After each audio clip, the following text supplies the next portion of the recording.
आपने Megan Markle का interview देखा? नहीं? तो देखने की जरूरत भी नहीं है, मैं आपको एक लाइन में इसका जिस्ट बता देती हूँ। जिस्ट ये है कि परिवार शाही हो या आम हो, प्रॉब्लम्स वही होती हैं। बेटा, बच्चा गोरा पैदा होना चाहिए, दूध में केसर डाल के पिया करो, बच्चा एकदम दूध जैसा गोरा पैदा होगा। सच में प्रेगनेंसी में कई बिन मांगी नसीहतें मिलती हैं, बिल्कुल मुफ्त मुफ्त मुफ्त। जैसे कि ये कि प्रेगनेंसी में सीढ़ियां नहीं चढ़नी चाहिए, और स्विमिंग वो तो बिल्कुल नहीं करनी चाहिए, और सेक्स वो तो हरगिज नहीं करना चाहिए। तो चलिए आज बात करेंगे प्रेगनेंसी में मिलने वाली इन बेसिर पैर की नसीहतों के बारे में।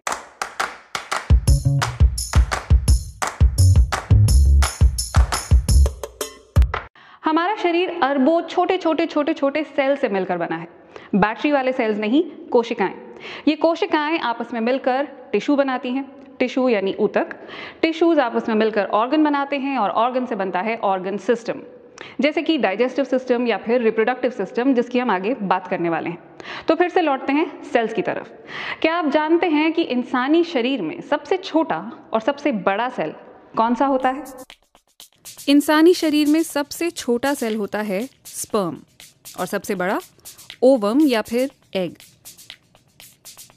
स्पर्म यानी शुक्राणु भले ही छोटे होते हैं, लेकिन ये 1 मिनट में अपने आकार से कई 100 गुना का सफर तय कर सकते हैं।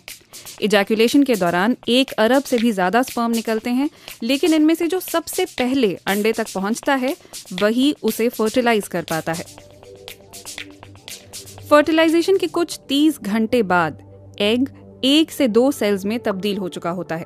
फिर धीरे धीरे 2 से 4, 4 से 8 और 8 से 16 सेल्स बनते हैं। इसमें 3 दिन लगते हैं, और ये सिलसिला तब तक चलता रहता है जब तक ये फर्टिलाइज्ड एग यूटेरस की लाइनिंग पर जाकर नहीं लग जाता।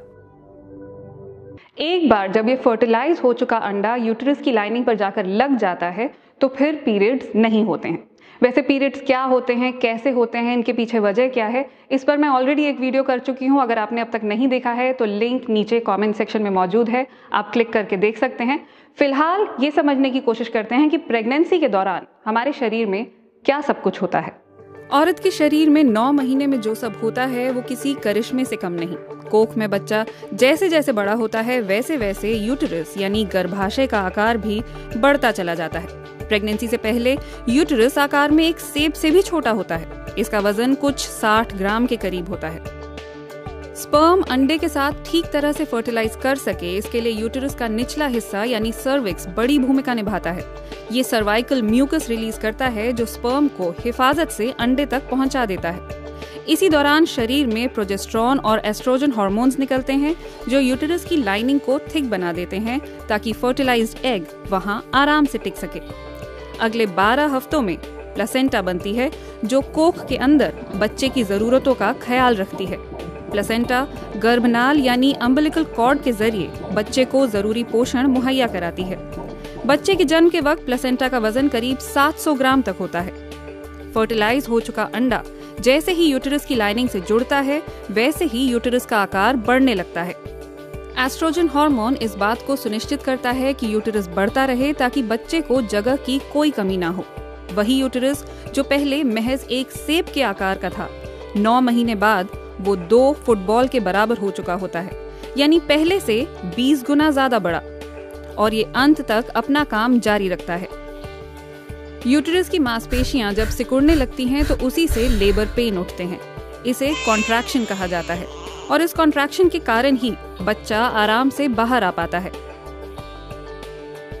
जन्म के बाद यूटेरस को अपने असली आकार तक लौटने में 6 हफ्ते तक का वक्त लगता है।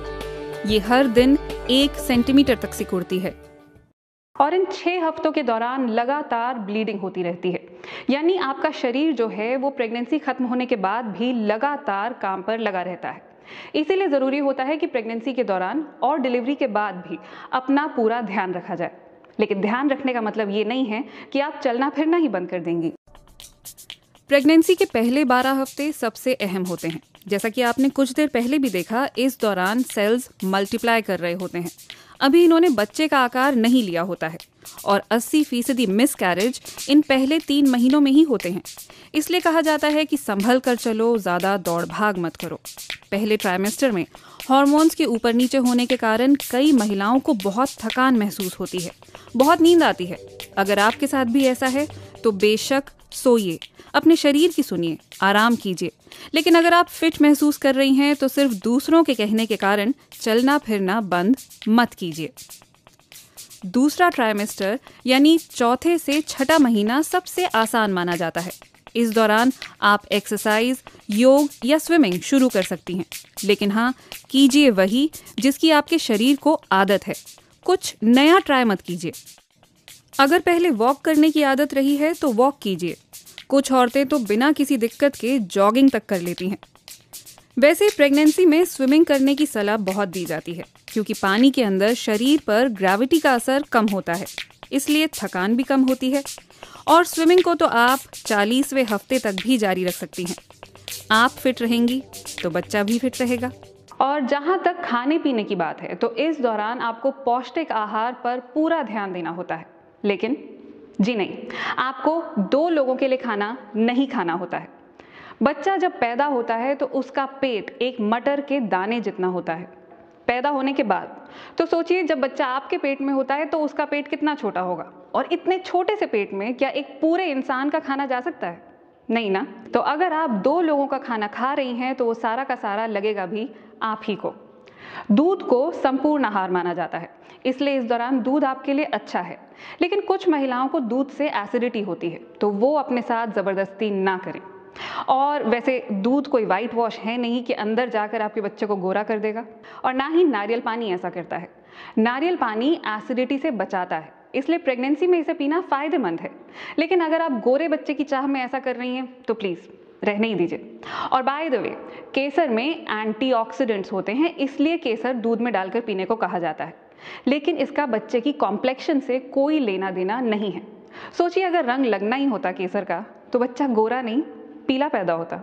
और एक बहुत बड़ी गलतफहमी लोगों में ये है कि प्रेगनेंसी के दौरान सेक्स मुमकिन नहीं है, इससे बच्चे को चोट लग सकती है। जी नहीं, ऐसा बिल्कुल नहीं है। पेनिट्रेशन वेजाइना में होती है और बच्चा यूट्रस में होता है, और दोनों के बीच में सर्विक्स की लेयर होती है, तो बच्चे तक पहुंचने का सवाल ही नहीं उठता। हाँ, अगर आपकी प्रेगनेंसी में कॉम्प्लिकेशंस हैं और डॉक्टर ने आपको ऐसा करने से मना किया है तो डॉक्टर की बात ज़रूर सुने। प्रेगनेंसी में 2 लोगों की बातें ज़रूर सुने, अपने शरीर की और अपने डॉक्टर की। बाकी जितने मुंह उतनी नसीहतें, और हर नसीहत को सुनना ज़रूरी नहीं है। आज का वीडियो आपको पसंद आया हो तो इसे लाइक, शेयर और हमें सब्सक्राइब करना बिल्कुल मत भूलिए। अगले हफ्ते एक बार फिर होगी आपसे मुलाकात एक ऐसे ही मुद्दे के साथ जिस पर या तो लोग बात नहीं करते हैं, और अगर करते भी हैं तो दबी हुई सी आवाज़।